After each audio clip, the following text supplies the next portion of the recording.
পাঁচমিশালি তরকারিটা যদি আপনারা গরম ভাতের সাথে একবার বানিয়ে খান, আমি আপনাদের গ্যারেন্টি দিচ্ছি বারবার বানিয়ে খাবেন। সাথে একটু চিংড়ি মাছও অ্যাড করব যাতে টেস্টটা দ্বিগুণ হয়ে যায়। আর ভিডিওটা দেখলেই বুঝতে পারবেন এটা বানানো কতটা সিম্পল। আর তাছাড়াও রেসিপিটা পারফেক্টলি করার জন্য সাথে থাকবে অনেক টিপস অ্যান্ড ট্রিক্স।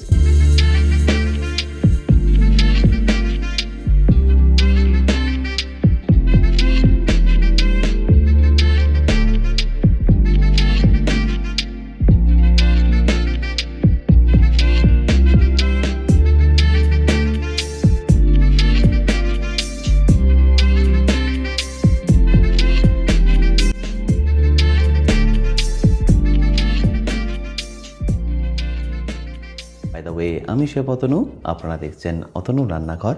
আর আজকে আমাদের রেসিপি চিংড়ি মাছ দিয়ে পাঁচমিশালি তরকারি।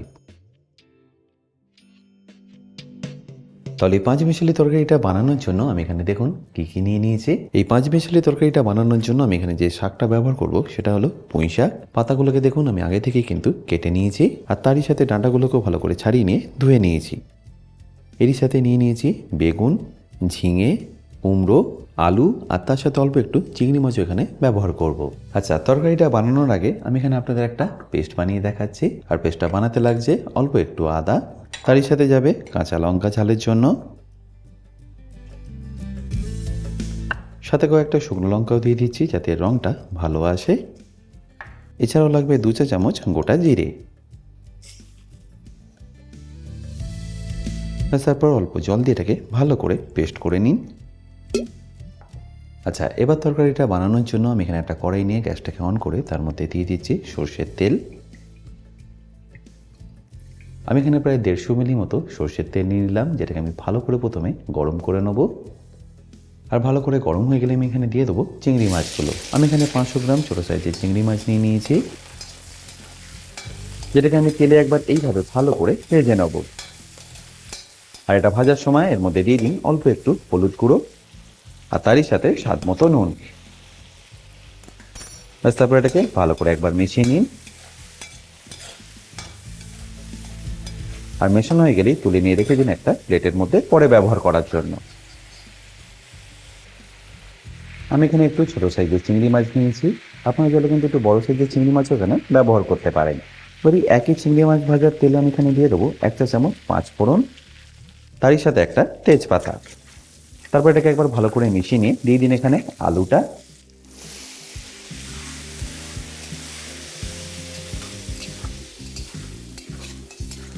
আমি এখানে যে সিকোয়েন্সে যে ইনগ্রিডিয়েন্টসগুলো দিয়ে দেবো আপনারা কিন্তু এইভাবেই দিয়ে দেবেন, তাহলে দেখবেন রেসিপিটা একদম আপনাদের পারফেক্টলি হবে। আলুটা দেওয়ার পরে মোটামুটি 1 মিনিট মতো মিশিয়ে নিয়ে তারপরে এখানে আপনারা অ্যাড করে দিন কুমড়োটা।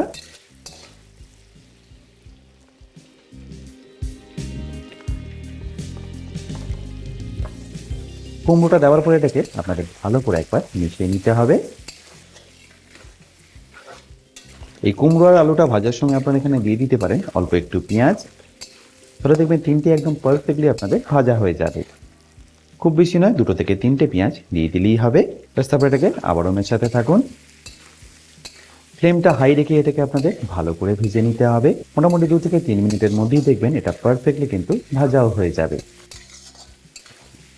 আবারও বলছি, এই স্টেজে কিন্তু আপনার ফ্লেমটাকে একদম লো করবেন না, তাহলে কিন্তু প্রপারলি ভাজা হবে না। মোটামুটি 2 থেকে 3 মিনিটের পরেই দেখুন পেঁয়াজটা কিন্তু বেশ লাল লাল করে এখানে ভাজা হয়ে এসছে। আর আলু আর কুমড়োটা এখানে কিন্তু প্রায় 50% মতো কুক হয়ে গেছে। এই স্টেজে এখানে আপনাদের দিয়ে দিতে হবে বানিয়ে রাখা পেস্টটা।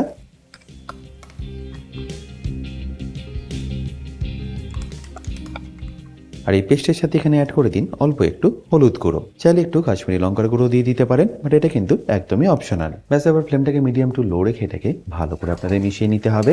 আর ততক্ষণ কুক করতে হবে যতক্ষণ আদার কাঁচা গন্ধটা একদম চলে যাচ্ছে। খুব বেশিক্ষণ নয়, দেখবেন 1 থেকে 1.5 মিনিটের মধ্যেই আদার কাঁচা গন্ধটা একদম চলে যাবে। আর একবার আদার কাঁচা গন্ধটা চলে গেলেই দিয়ে দিন এখানে বাকি ভেজিটেবলগুলো। এরপর ফ্লেমটাকে লো রেখে এটাকেও ভালো করে একবার মিশিয়ে নিন।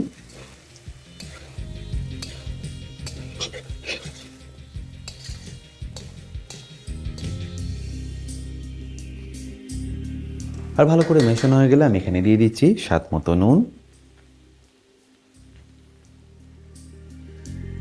আর তারই সাথে স্বাদ মতো চিনি। ব্যাস তারপর এটাকে ভালো করে মিশিয়ে নিই। দিয়ে দিন এখানে পুঁই শাকটা।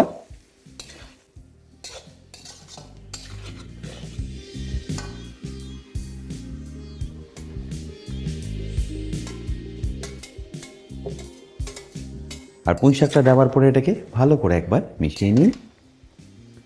এখন একটু পুঁই শাকটা বেশি মনে হলো, একটু কুক হলেই দেখবেন এটা কিন্তু একদম কমে যাবে।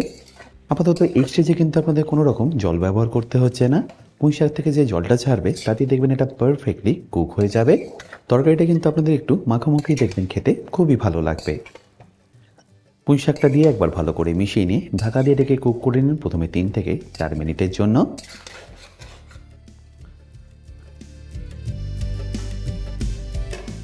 এইভাবে 3-4 মিনিট স্লোতে কুক করলেই দেখবেন আস্তে আস্তে পুঁই শাকগুলো কুক হবে, আর তার সাথে সাথে ভেজিটেবলগুলো। 3 থেকে 4 মিনিট হয়ে গেছে, আমি আপনাদের ঢাকনাটাকে একবার সরিয়ে দেখাচ্ছি। নিশ্চয়ই বুঝতে পারছেন আস্তে আস্তে কিন্তু সবজি থেকে জলটা ছাড়া শুরু করছে, দেখুন।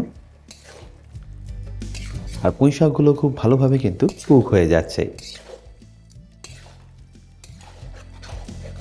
আচ্ছা, এই স্টেজে আমি আপনাদের আলু আর কুমড়োটাকে একবার চেক করে দেখিয়ে দিচ্ছি। আলুটাও এখানে প্রায় 90% কুক হয়ে এসছে, আর তার সাথে সাথে কুমড়োটাও। ব্যাস এই স্টেজে আপনাদের এখানে অ্যাড করে দিতে হবে চিংড়ি মাছগুলো।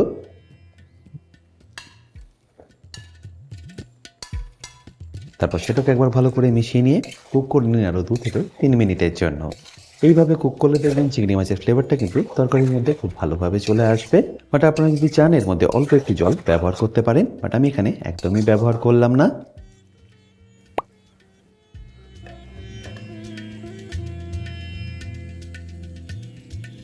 এবার ফাইনালি আমি আপনাদের ঢাকাটাকে সরিয়ে দেখাচ্ছি। দেখুন কোনো রকম জল না দিয়েও ভেজিটেবল আর শাক থেকে কতটা সুন্দরভাবে জলটা ছেড়ে দিয়েছে। এসে এটাকে আমি ভালোভাবে একবার মিশিয়ে নিচ্ছি। ব্যাস এটাকে ভালো করে একবার মিশিয়ে নিয়ে আপনারা গরম গরম পরিবেশন করুন ভাতের সাথে। আর এই স্টেজে আপনাদের কুমড়ো আর আলুটাকেও আপনাদের চেক করে দিচ্ছি। দেখুন এটা কিন্তু এখন পারফেক্টলি কুক হয়ে গেছে।